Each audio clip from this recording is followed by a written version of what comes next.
Audio Jungle.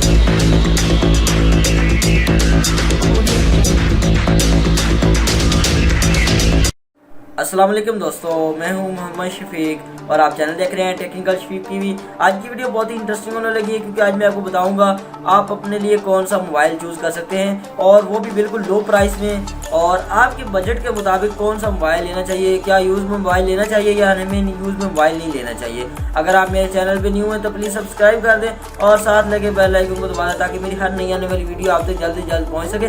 तो आज हम डिस्कस करेंगे आपको मोबाइल कौन सा परफेक्ट रहेगा। देखिए आपके पास काफ़ी सारी कंपनीज हैं, ओप्पो है, वीवो है, हवावे है और काफ़ी सारी जो कंपनी है जैसे कि स्पार्क, टेक्नो आई हुई है।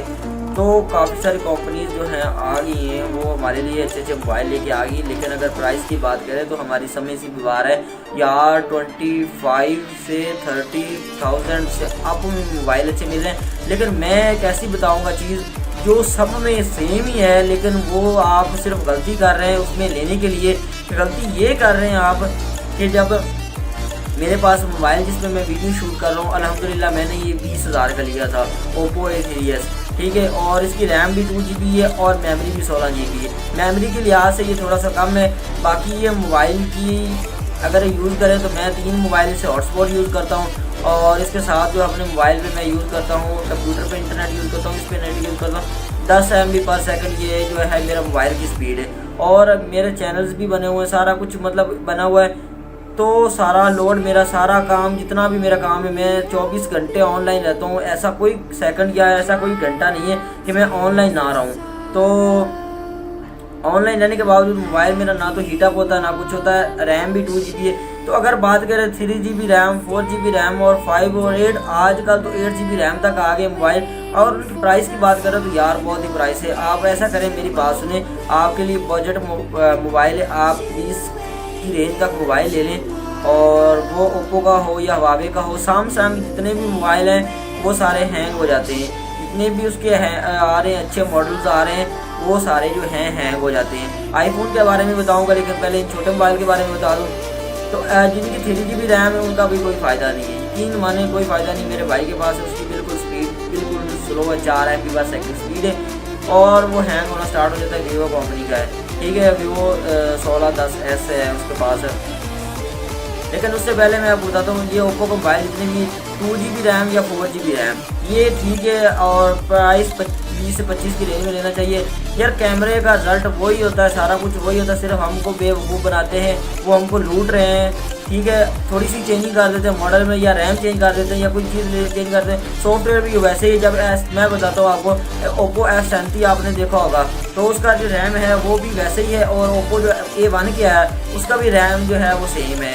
तो सब वो सिर्फ प्राइस का फ़र्क है। उसकी प्राइस 36,000 रुपये है, 36,000, और उसकी प्राइस जो है 22,000 है। मेरे दोस्त ने लिया, दोनों दोस्तों ने लिया, तो वो सेम सॉफ्टवेयर थे, सब कुछ सेम था, सिर्फ उसकी रैम ज़्यादा 6GB रैम थी और नहीं 4GB रैम थी और 64GB मेमोरी थी, उसकी 32GB मेमोरी थी और 3GB रैम थी। फ़र्क सिर्फ इतना, और प्राइस की भी देख ले कितनी, यकीन माने जो उसका जो 22,000 वाला मोबाइल है उसकी जो कैपेसिटी वो अच्छी है। ये मेरे पास ये मोटोरोला का मोबाइल था, ये देख सकते हैं, मैंने पीछे इसको 5 साल यूज़ किया है। ये यूज़ में आता है USA अमेरिका से, तो मैंने ये यूज़ किया है। ये 11,000 का मुझे मिला था, बहुत ही परफेक्ट मोबाइल है, यकीन माने। ये टच थोड़ा सा पैनल इसका टूटा है, जिसकी वजह से मैं ये थोड़ा सा इसको यूज़ करना कम कर दिया। जैसे पैनल मिलता है मैं अपना ये मोबाइल सेल कर दूँगा दूसरे वाला।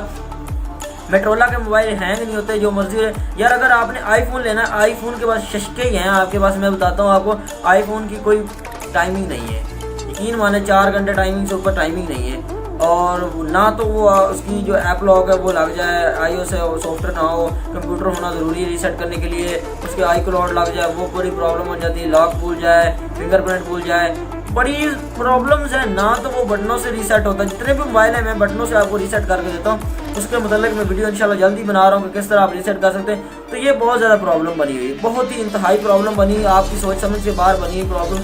कि ये आईफोन से बेहतर यार आप सैमसंग का ले लें, Edge7 ले लें, वो बेटर है, S8 ले लें, वो बेटर है। लेकिन ओप्पो का अच्छा मोबाइल ले लें, रिजल्ट भी अच्छा आपके सामने ही है, जिस तरह बनाओ, यकीन माने बहुत काफ़ी सारी वीडियो शूट करता हूँ मैं, तो रिजल्ट भी अच्छा है, टाइमिंग भी अच्छी है ओप्पो की, और थोड़ी सी अगर क्वालिटी प्राइस की बात करें, प्राइस बहुत ज़्यादा है। वीवो की भी प्राइस ज़्यादा है, और सैमसंग के तो माशाल्लाह क्या ही कहने हैं। नोकिया जो है उसका कैमरा नहीं अच्छा, बैटरी अच्छी नहीं है, और टच एलसीडी के बारे में बात करें तो छोटे मोबाइल ठीक है, उनके बड़े मोबाइल नहीं सही है। तो जो छोटी बड़ी कंपनियाँ हैं छोटे मोबाइल क्यों नहीं बनाती, इनको पता है कि हमारे सेल ही नहीं होने हैं, इसलिए नहीं बनाती। क्यों मोबाइल है, क्यों मोबाइल का अब कैमरा नहीं सही, अब क्यों मोबाइल सारा कुछ ठीक है, उसमें कैमरा डालें तो वो प्राइसेस उतनी ही है, ज़्यादा है, सब कुछ है, लेकिन कैमरा डालें वो ओप्पो से भी बेटर है। लेकिन इन सब कंपनी का तोड़ आ गया। आप स्पार्क टेक्नो आप ले रहे हैं, वो 14,000 तकरीबन 14-15,000 की रेंज में आएगा। 3 GB रैम है और 32 GB उसका रोम है। यकीन माने इतना कमाल का जो है वो मोबाइल है, और मेरे दोस्त के पास है। मैंने सोचा है कि अभी नेक्स्ट वही लेना यार। वो मैंने एक दोस्त को दिखाया कि वो, मैंने कहा यार ये देखे, उसने कहा ये आपने 30-35 हज़ार का लिया। फिर मैंने एक शॉप वाले को दिखाया, मैंने कहा ये मोबाइल कितने का होगा, कहता यार ये 30-32 हज़ार का तो है। मैंने कहा यार मैंने 16,000 का लिया है, सेल करना। वो कहता मुझे सेल कर दो, जितने का आपका दिल करता है, 20 के अबाउट में इसमें आपको ये बाय कर लेता हूँ। तो उसका डिस्प्ले की बात करें तो 7 इंच डिस्प्ले। यार ये कंपनी वाले हमें बेवकूफ़ बनाते, स्पीड वगैरह सारा कुछ वैसे ही होता है, सिर्फ डिस्प्ले है या सॉफ्टवेयर का प्रॉब्लम या चेंज कर देते, थोड़ा सा कैमरे में चेंजिंग कर देते हैं। कैमरा अभी ओप्पो में 2 कैमरे लगे हुए लेकिन काम एक करता है, 3 कैमरे लगे हुए काम 2 करेंगे। 2 कैसे करेंगे, 2 भी नहीं करेंगे। जो मोबाइल आ रहे हैं मेरे ख्याल में तो कैमरा एक ही काम करता है उनका, बाकी तो सेंसर है उसके साथ लगे हुए, जो यार कलर लगे हुए हैं वो आप कर लें। इस तरह ये लोगों को लूट रहे हैं यार। आप थोड़ी सी लो क्वालिटी का मोबाइल ले रहे हैं, यकीन माने आपका अच्छा वर्किंग करेगा, लेकिन ये शर्त है कि आप मोबाइल न्यू लें। जैसे A1 के है, इसके बाद A70 आया हुआ था, ओप्पो A3s आया हुआ है, A5s आया हुआ है।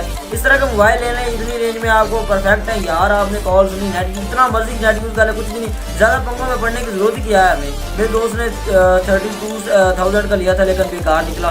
2 दफ़ा गिरा, वो टच टूट गया, फिर उसका पैनल दोबारा फिर टूट गया, फिर केसिंग टूट गई। अब वो 6-7 हज़ार रुपये का है। इसलिए मैं कहता हूँ कि आप 20 या 25 की 30 की रेंज तक ले लें। अगर ज़्यादा ही शौक है 30 की रेंज तक ले लें, तो उससे ज़्यादा बढ़ने की ज़रूरत नहीं है यार। आप देखें अपने घर के हालात को और इस तरह देखें तो पैसे सेविंग करनी चाहिए, ठीक है। तो उम्मीद करता हूँ ये छोटी सी वीडियो आपको बहुत ज़्यादा पसंद आई होगी। तो मेरे दूसरे चैनल का लिंक आपको डिस्क्रिप्शन में मिल जाएगा, जिसमें अमेजिंग डिस्कवरी इन्फॉर्मेशन है, तो उसको सब्सक्राइब कर दें, थोड़ी सी मेरी सपोर्ट कर दें। तो मिलते हैं नेक्स्ट वीडियो में, तब तक के लिए अल्लाह हाफिज़।